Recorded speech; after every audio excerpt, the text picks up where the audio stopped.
what you're seeing now is the coal being turned into coke. As you heat the coal up, it off-gases sulfur, water, manganese, all the other impurities.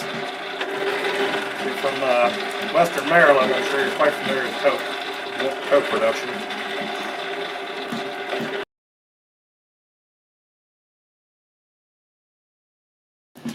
Okay, I have my piece of steel to a James sickle. I'm going to scrape the slag off of it, scale rather. And scale is an oxidative form, and it immediately looks almost like a Vaseline type. I'm trying to create a point on a piece of round stock. You've got to first pound it to a square so you can better control it. And all you got to do is flip it every 45 degree angle to better create a uniform taper. And then when I'm ready to finish it off, I will hammer on the corners. If you ever heard the term turn a corner in the American lexicon, that's where it comes from. It's coming from the idea of finishing something up to head towards the end.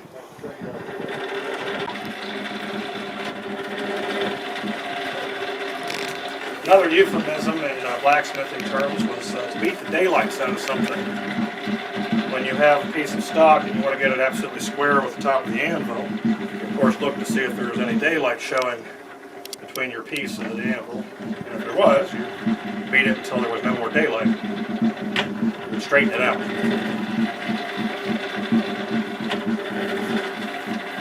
The term smith, as a blacksmith, actually comes from the Bible. It's a derivative of to smite something.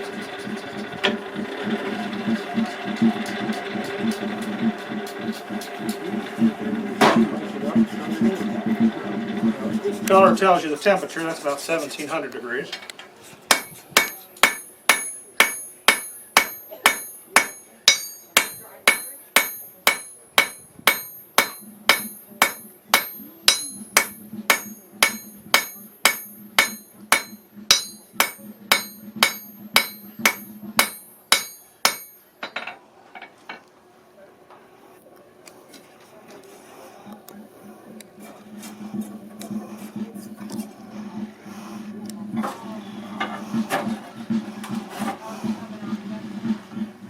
As the coal cokes, it solidifies into a mass.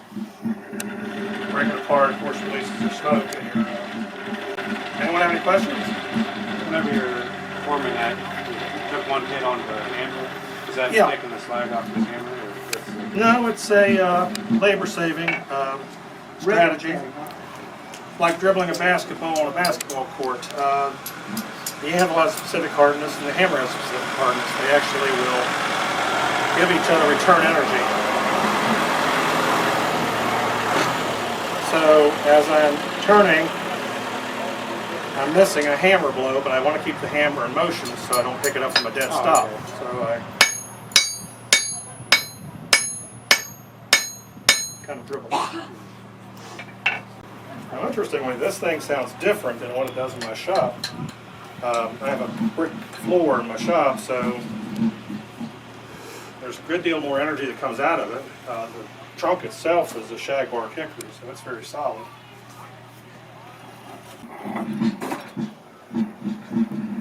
Let's go 1750 degrees right there.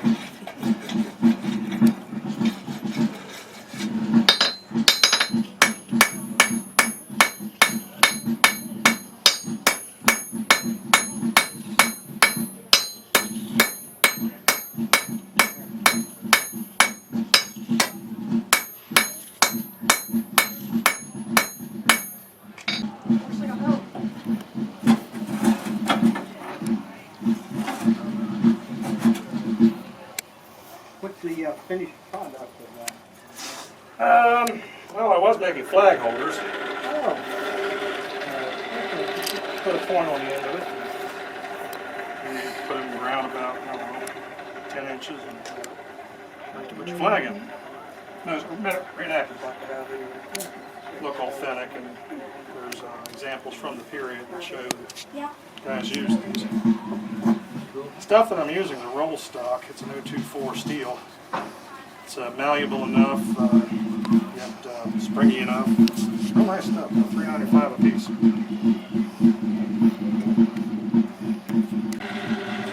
You look like you'd like to swing a hammer. Yeah, Want to try it? yeah, I'll try it. When you have the hammer and the piece of steel here, remember to bring the end of your hand up a little bit so that as you're coming down on it, it's not going to jump. Oh, okay, so You're going to come behind me? where did he pick up the? That should be clear. There's something telling friends from way back. I should Yeah. hammer with the Everybody right had some other hand. questions that he was getting rid of. That's your left or right? People didn't give us the lessons. Like that? Yep. Okay.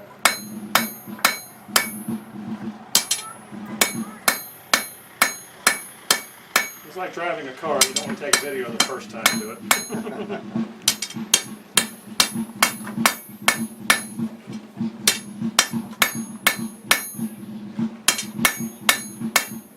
Yeah, see what you mean? Yeah, that's pretty good. It's cold as you want to get it. Yeah, you don't want to hit it when it's not blowing. Of course, I do anyway. Legend is if you hit it when hit the steel when it's not blowing, you're going to hell.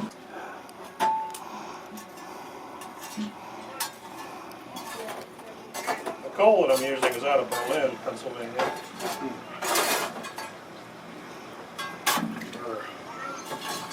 It's nice in that it clinkers real nice.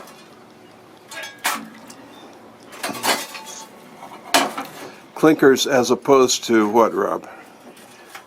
Let's say that it clinkers real nicely. It I mean, I know what a clinker is, but if it weren't clinkering nicely, what would be something that wasn't so nice, that would be more inconvenient? The clinkering of this coal is more of a coagulation.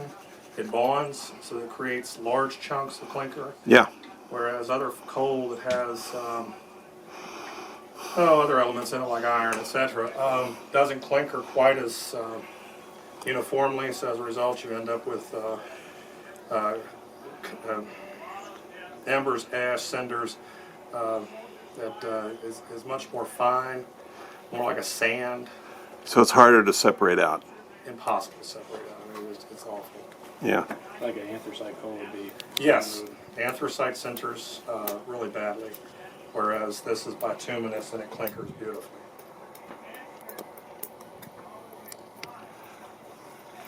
For example, this is what you want. Nice clinker. Which, by the way, is ideal for use on ice. on, what do you mean on ice? Oh, we used to put this on the roads in ice storms, and this stuff, I mean, you could just get traction all day with that. Yeah. Unfortunately, you're not allowed to do that anymore. Why, because it tears up the roads? Well, I think there's also a matter of introducing sulfur from residual sulfur and other elements that they don't want to go into the waterways.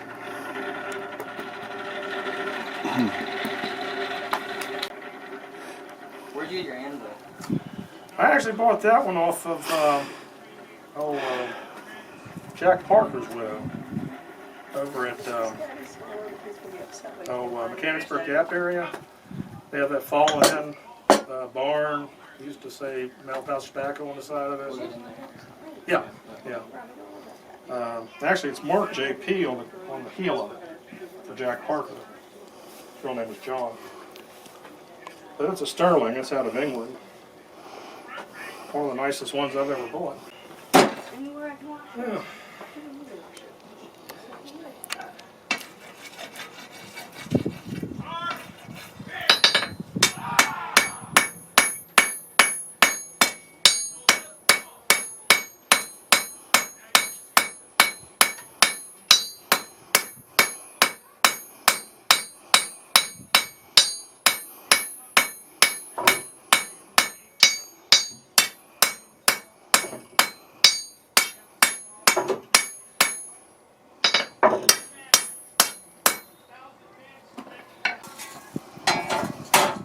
kind of coal I'm using has a particular quality. I was going to show you a piece of it here. Fine, there we go. It, when mined, it's has a very cubic quality to it, almost like a Picasso cubism. Anyway, this is some of the best in the world as far as coking, as far as blacksmithing, etc., because of the cubic nature of its fracturing. I need a geologist to remind me what there's conchoidal fractures, and then there's this kind of fracturing. The other kind of fracturing. The other kind of fracturing, yeah, plane fracturing. So, but I mean, some of it comes out perfectly square, cubes. This is so it fractures along lines. Yes, at right angles. So anyway, this actually allows air pockets between it so for the gas to off gas, so you get a much more pure product. Now the coke I'm producing here with the forge is a metallurgical coke. However, it's not as perfectly as done as in a coke oven. When you say metallurgical coke, you mean coke that would be considered for professional grade coke, or what? Or what do you mean metallurgical coke? Uniformly produced with quality assurance that you could use it for producing steels. Okay. Most of what is produced in West Virginia as a coke actually is destined for overseas markets now, because we're still producing the best coal in the world, specifically the bituminous coal coming out of the Appalachians, Mid-Appalachian, Mid-Atlantic range. We had a gentleman here that worked for CSX that was actually an engineer, train driver. He explained that CSX was taking from the southern coal fields into ports of Baltimore and Newport News 3 to 5 coal trains a day of 100 cars each. That's daily. Now that's coal for export, or that's coal for? Everything is exported. Okay, not coal for power generation. No, No. not what he was running. Wow.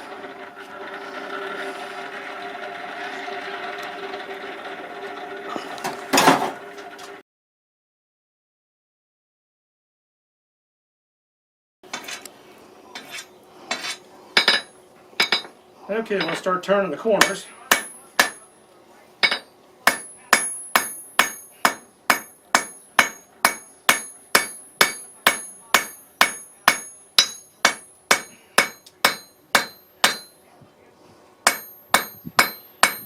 You can see that the end of the material gets colder faster than the rest of it. That's because the thinner it is, the faster it heats and the faster it cools. Likewise, the handle itself acts as a heat sink.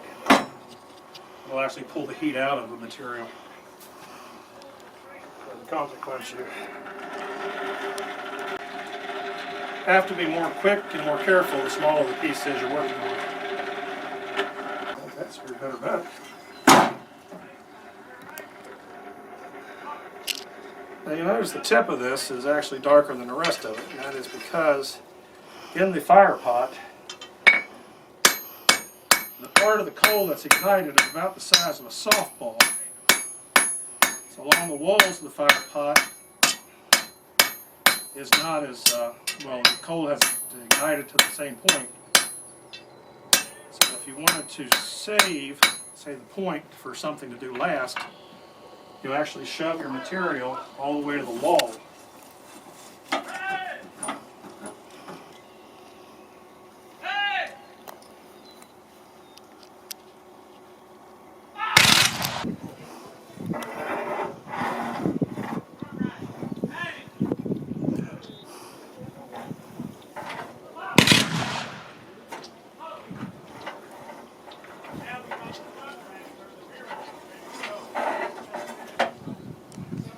So now I'm looking to straighten her all up.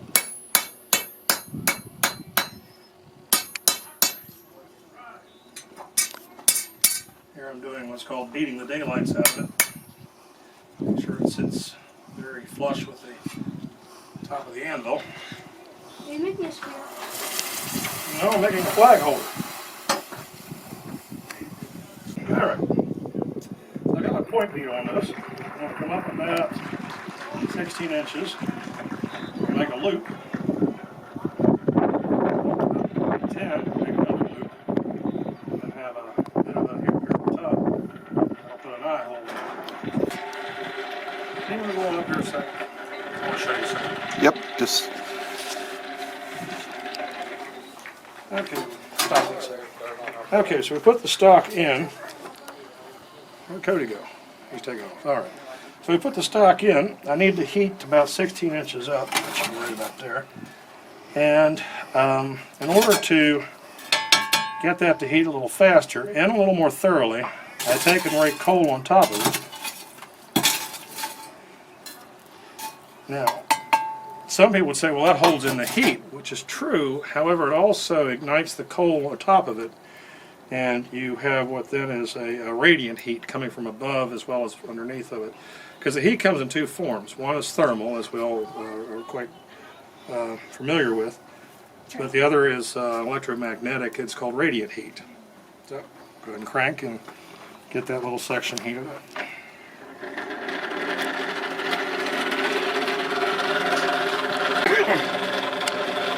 Now they say never look into the cracks and crevices of your fire at the really bright spots, because you're actually going to ruin your eyes doing that. You're supposed to look past it and kind of keep the fire sort of in the bottom part of your peripheral. But like any kind of welding or cutting, you yeah. want to wear eye protection that diffuses that light.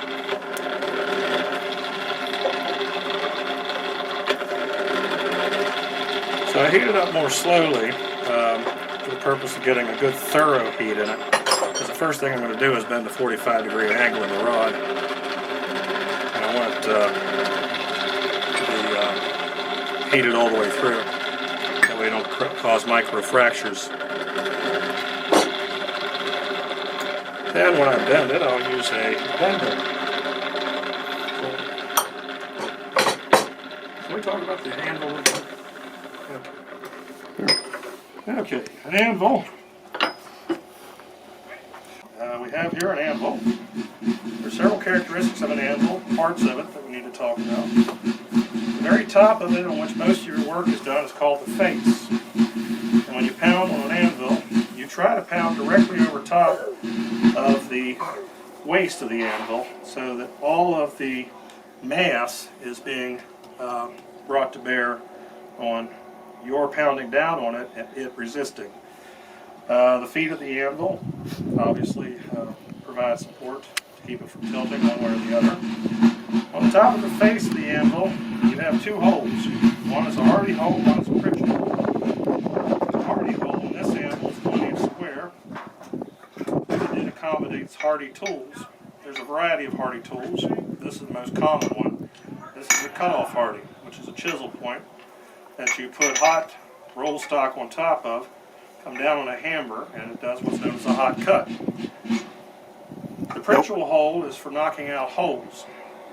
If, in the case of this particular item over here, the flag holder, I took and flattened out this end,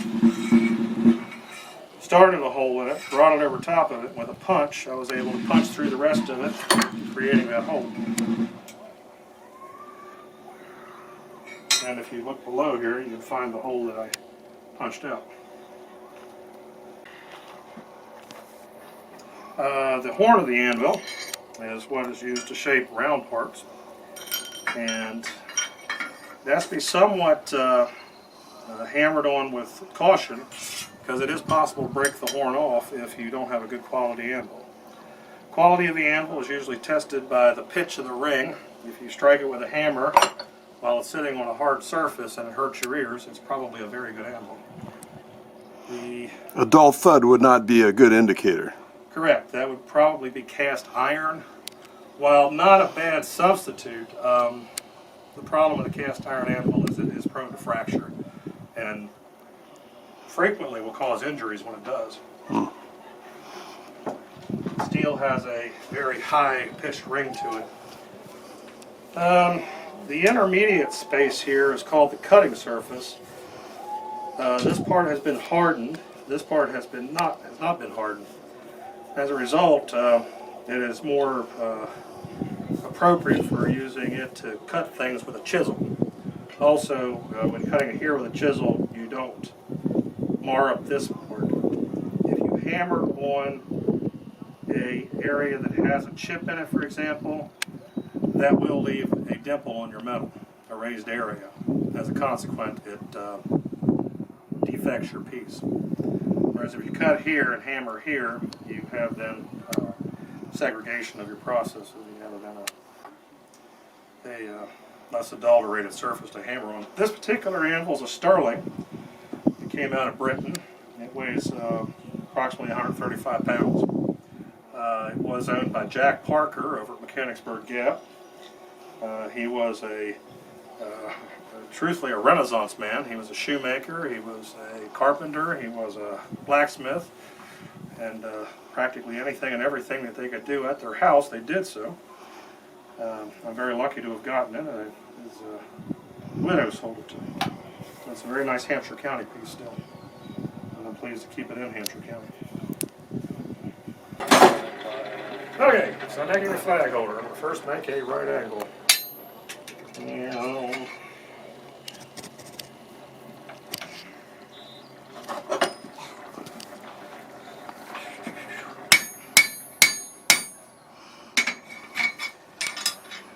that's pretty good, huh? I'd say. Check it. On my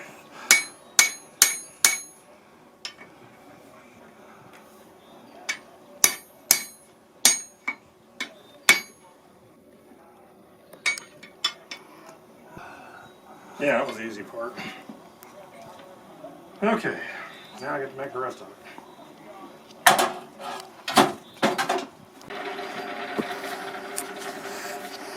Alright, so one of my hardy holes is a turning hardy.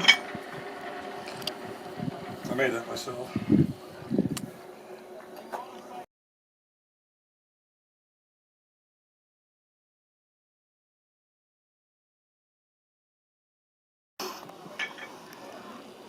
Ouch.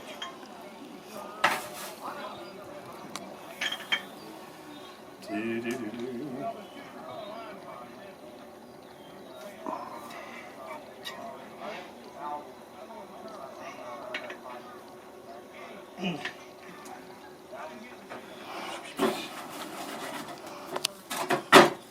use a 5/8 roll stock.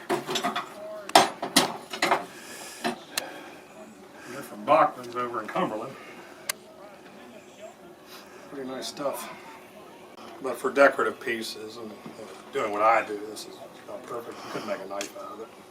Tool steel would be knife stock. Yeah, yeah. What's the best stock you ever saw or ever worked with? It depends on the application. I mean, well, say in the area of tool grade or knife. I mean, for like knife use or something like that. Something that would. Anything high carbon steel. For example, railroad spikes make really nice blanks for making knives out of.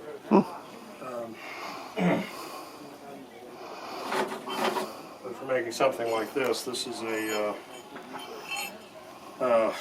a pinion for a window, a shutter. A nice long tang on it. You can create this out of a railroad spike. You have to elongate it. The trouble with doing anything with a railroad spike is you have to move a lot of metal in order to get anything out of it. But for making like knives, you have you're starting with a pretty good high carbon steel, not the best in the world, but not bad, and you're already got it squared up so that you can taper it out as much as you want. Now I've known guys that made like ice chippers or things like that out of leaf springs from Yes, trucks. Yes, Now that's pretty high grade steel. Or? that is a tool steel. Tool steel. You can make punches, you can make practically anything out of a nice piece of spring steel. I was in the service, I was a tanker, and we had torsion bars for our track hatches, and you would have to replace them not infrequently. Whenever you pulled the hatch to replace the springs, you went ahead and replaced all of them while you had it off. And one of the things that I would always do is keep the discarded ones, because they were perfect for making knives out of, because they were already 12 inches long. They were about a 1/16 of an inch thick, and they were just beautiful spring steel. What we're doing right now is heating up a piece of stock to continue the making of a flag holder. There's a legend of a blacksmith in Romney, and Mr. Davis, who was a blacksmith, who reportedly actually shod George Washington's horses when he visited the place the last time in Romney. And the story goes something to the effect that Mr. Davis lived a very long life, and allegedly the reason he didn't die a timely death, he apparently offended the devil himself. One day his soul was required of him, and the devil sent one of his sons to go fetch Mr. Davis. His son got to Mr. Davis's shop and announced to him that his soul was being demanded of him. Mr. Davis, being acquainted with brimstone and fire, knew perfectly well who the gentleman was, and asked him to sit in his chair. And the devil's son sat down in the chair and began to rock. And the chair was actually possessed earlier and would not stop rocking if it were seated. Anyway, Mr. Davis had a chair that was possessed, but anybody that was evil that sat in it, it would not stop rocking. The poor fellow was rocked almost to death, at which point the devil's son said, "I will leave you alone if you let me up." Mr. Davis apparently had the power to get the chair to stop rocking. He reported back to his father, the Satan himself, and said, "I couldn't get him." He sent an older son. The older son came to the shop to acquire Mr. Davis's soul. Mr. Davis said, "I will come with you if you will please help me hammer this one job out." And apparently the hammer was possessed, that anybody evil grabbing the hammer, the person could not stop hammering with it. And apparently Mr. Davis made use of it and made several horseshoes, made a good many angle irons, and also made a buku bunch of andirons, fireplaces. At which point the devil's son was so exhausted, promised that he would leave if he would just simply stop. So Mr. Davis took the hammer away from him and allowed the poor fellow to go. Satan himself, tired of the whole situation, arrived to collect Mr. Davis personally. Mr. Davis, seeing the master of darkness arrive, knew perfectly well who he was, and said to him, you will come with me, Mr. Davis." Mr. Davis refused. And Satan stepped outside to grab a branch off the rose bush outside of Mr. Davis's shop, which was also possessed. The rose bush would snare anyone who grabbed a hold of it and hold them fast until Mr. Davis would release him. The devil, being bested by Mr. Davis, agreed that he will not collect Mr. Davis ever. So cantankerous was Mr. Davis, however, that when he did die, he found that when he arrived at the pearly gates, they would not have him either. So Mr. Davis continues to walk this earth, and he is in the ring and the sound of every blacksmith, that no blacksmith now will be collected by either. Heaven won't take them, and hell won't have them. Another legend of Mr. Davis was that the devil one day, seeing how well Mr. Davis had shod George Washington's horse, came to his shop, being a hoofed animal himself, said he would like to have a nice set of horseshoes put on his feet. And Mr. Davis, knowing perfectly well who the Son of Darkness was, made the horseshoes a little too small, gripped the nails just a little too tight, and made sure that the devil suffered eternity, having shod him. The question was always, why does a blacksmith tap his anvil additional times when hammering? And the legend is to ward off the devil, because every time the devil hears an anvil strike, he runs. Eh.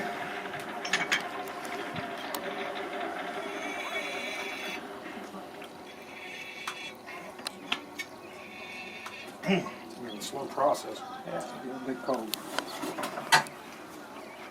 I'm hoarse today. Was I? Not answering.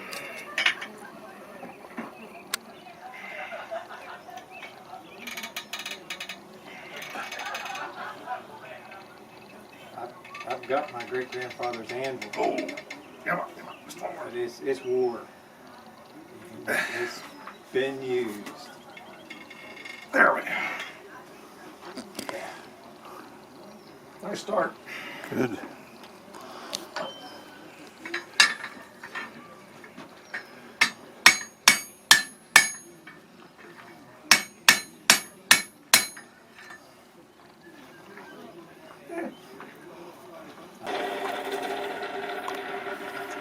Okay, so I made my first loop. Now I need to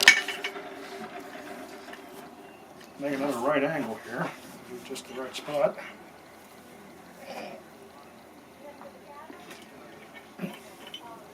Ah, a little too much.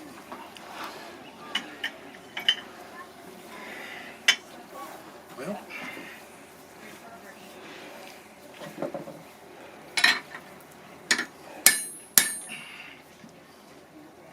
almost.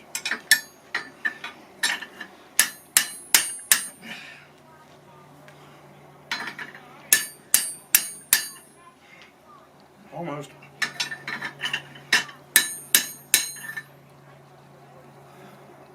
What I'm looking at is the plumbness from this rod into this rod. Yeah. That's about right.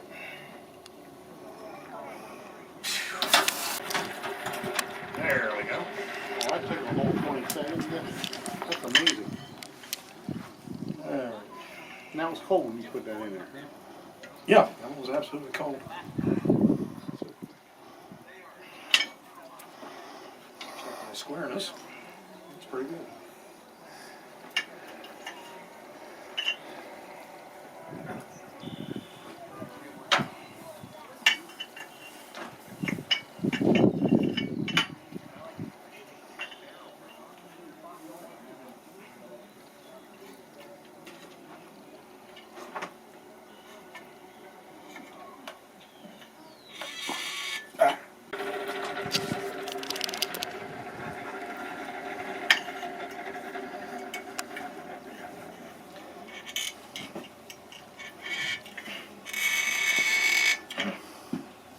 We're making a flag holder today.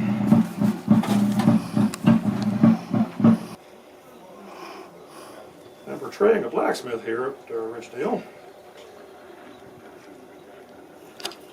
There would have certainly been one here at that time. American Civil War. This as a plantation would have had as much as possible trying to be self-sufficient.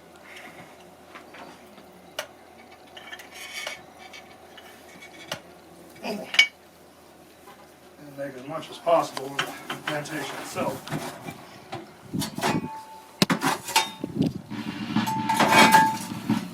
I usually have children here. I ask the kids, what would you have done if you'd have found a horseshoe on the ground? They say, I'd have kept it. Okay? You probably would have taken it straight to the blacksmith. I said, why? He said, because you want candy. Because what? They want candy. I said, well, blacksmith keeps candy? No. Blacksmith would have bunches and bunches of nails that he would make if he had something, didn't have anything else to do. And if you brought in a horseshoe, that would, of course, be a good bit of labor saving. Instead of making one from scratch, you could rework one. If you found a horseshoe laying in the road, you'd pick it up, you'd take it to the blacksmith. He'd pay you for it in nails. Well, you can't eat nails, they're not candy. Yeah, that's true. Everybody can use them. Nails were used as money. Even today, you buy your nails as 20 penny, 16 penny nails. You would then take that, your nails, over to the grocery store or the millinery, and you would purchase trays of canned candy.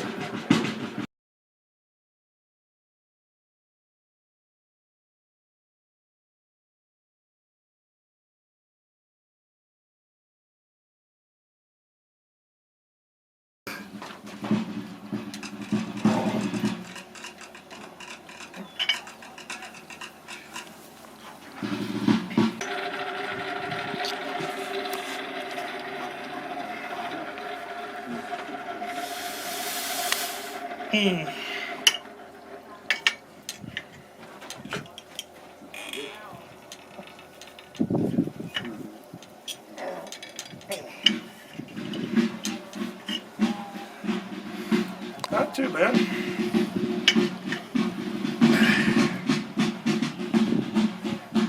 I have to heat this up again and bring it back.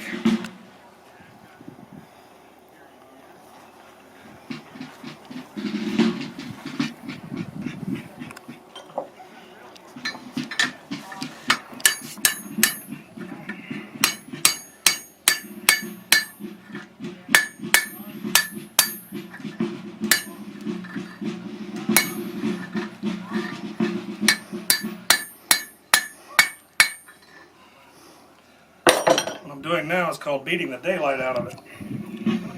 If I find daylight between my anvil's horn and the circle I'm making, I try to beat it down so that I don't see any daylight in it. Oh, all right.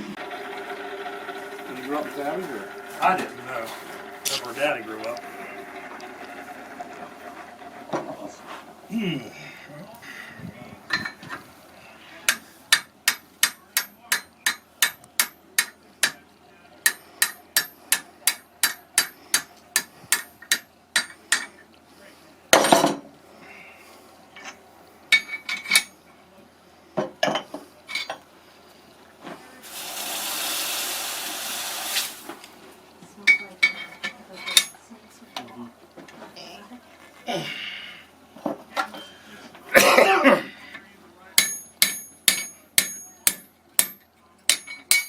Not too much.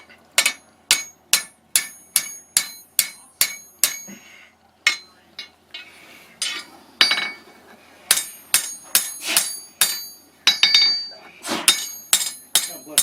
Thank you. Not too bad. Okay, I'm gonna go ahead and straighten this up. Then we're gonna beat this flat. We're gonna punch a hole. Okay. Okay. So you see the yellow coming off that? That's raw coal burning off the sulfur and everything. Cody, what are you using over for?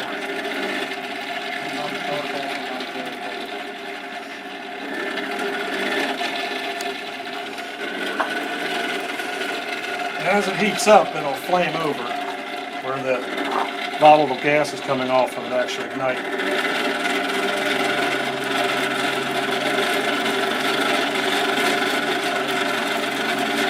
That's starting to.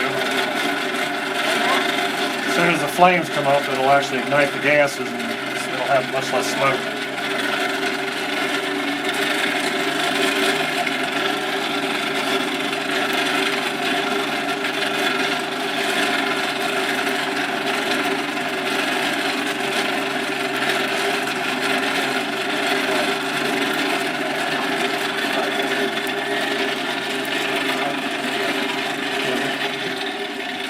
Okay. You help me knock a hole in this thing? We're not quite there yet.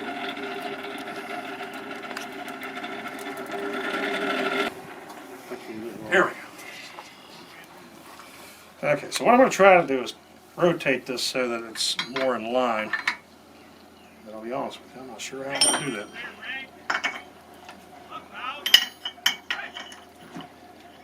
Yeah. Let's go back to what I was doing earlier. And